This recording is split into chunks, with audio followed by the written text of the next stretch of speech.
And now there are two.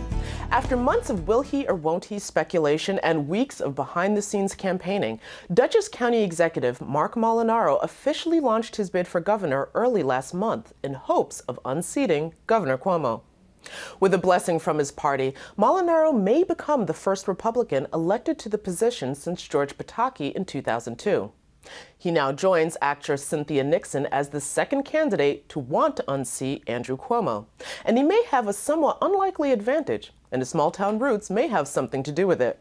And now I'd like to welcome Marc Molinaro to the program. Thank you. I'm glad to be here. All right. Well, you definitely have a hometown advantage, as much as one can, coming from upstate. Sure. Well, first tell me a little bit about how you came to get into politics. Yeah, it's actually an interesting story, right? So I volunteered an intern for my state assemblywoman. We didn't share political parties, but she really taught us about public service. I was involved in my hometown, a little place called Tivoli on the Hudson River, and started to volunteer. And people said, you know, you should run for the Village Board of Trustees. And as an 18-year-old, I decided to throw my hat in the ring and run to make a difference in my community. I was elected to the Village Board in 1994 as an 18-year-old. 1 year later, the mayor decided he was going to retire. So I ran home and asked my mom if it'd be okay. I run for mayor of the village of Tivoli. And in 1995, at 19, I was elected mayor of my hometown. Now, just to get a little bit, though, into the story, because we're in a point right now where we see so many young people who are expressing interest in politics and wanting to get in politics, yet usually the trope is that young people don't care about politics. What made it different for you? I had experienced and seen my community. The village of Tivoli looks a lot like the upstate or Hudson River communities. It had seen decline. Businesses, hadn't reopened in a long time. And people really felt like the best of our community was yesterday. And I really think they saw in me, and I had some desire to try to invest and make a difference, encourage people to be more involved. And that excited voters. I mean, the funny thing was I had just as many senior citizens supporting me as I did teenagers. And I think that's important. I mean, I really do think, like Bobby Kennedy once said, public service is a dignified duty, and we ought to uphold it as something we encourage people to do. And as a young person, that's what I wanted to do. I know it's what I meant to do, and I've spent every day of my adult life not only making government work for the people, but really empowering people to make a difference in their own lives. And it's been so fulfilling, and it's one of the really driving forces behind my desire to run for governor.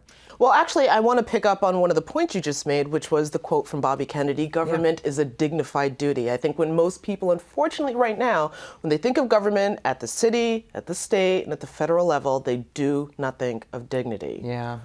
Well, I think, listen, we've allowed ourselves to get to this position, no question. I do think that as voters, we need to be more engaged. We need to hold people accountable. I mean, without question, this state government and this administration has been infected by a culture of corruption. No wonder people have lost faith.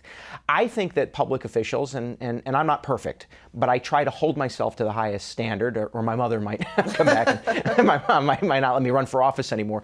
But I do think that as voters, we need to be engaged. We need to really challenge elected officials and hold them accountable, regardless of our parties. And I think elected officials need to recognize that the relationship we have with voters is very personal. You learn that in local government. You know that the decision you make has a very profound impact on someone's life.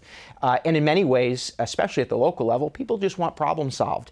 So I think if you confront it that way, and I actually began my political career running in a place where party affiliation didn't matter, and I think we really need to confront the tribalism that's infected us. So I do think that we can all do a little bit more to get the very best out of our elected officials. And quite frankly, those who don't live up to the standard or think democracy is too difficult should probably find another line of work.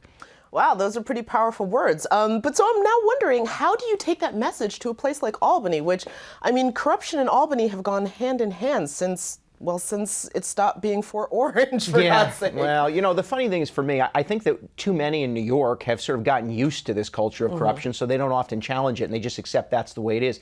That can't be the way it is. And again, I was one who believed this governor would come into office and sweep in a new day. Instead, we've had 7 years of a new normal where really this culture has infected the highest levels of state government. I think first you really lead by example.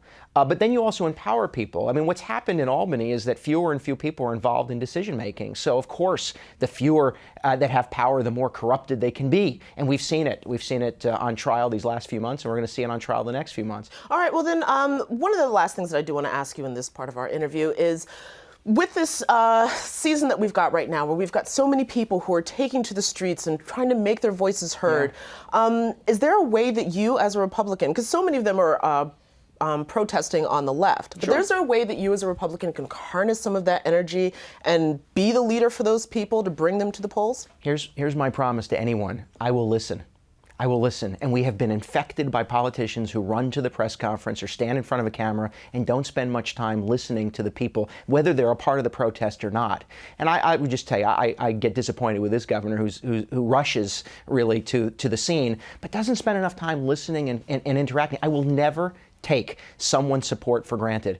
I want people, regardless of where they find themselves on the political spectrum, engaged. I want that power, that energy to be used in a way that brings about change. And I very much want people who disagree or come from different perspectives to listen to one another so that we can mold consensus to solve problems. It's the only way our democracy has ever worked. It's what makes and has made New York State great, and it is what would define an administration should I be given the honor of serving as governor. Wow, so Marc Molinaro, I'm listening. Is that going to be on the bumper stickers? Well, I don't know. It seems like a long bumper sticker, but I'll give it a shot. All right. Hashtag I'm listening. Hashtag I'm listening. There we go. Anyway, listen, Marc Molinaro, thank you so much for joining us on the program.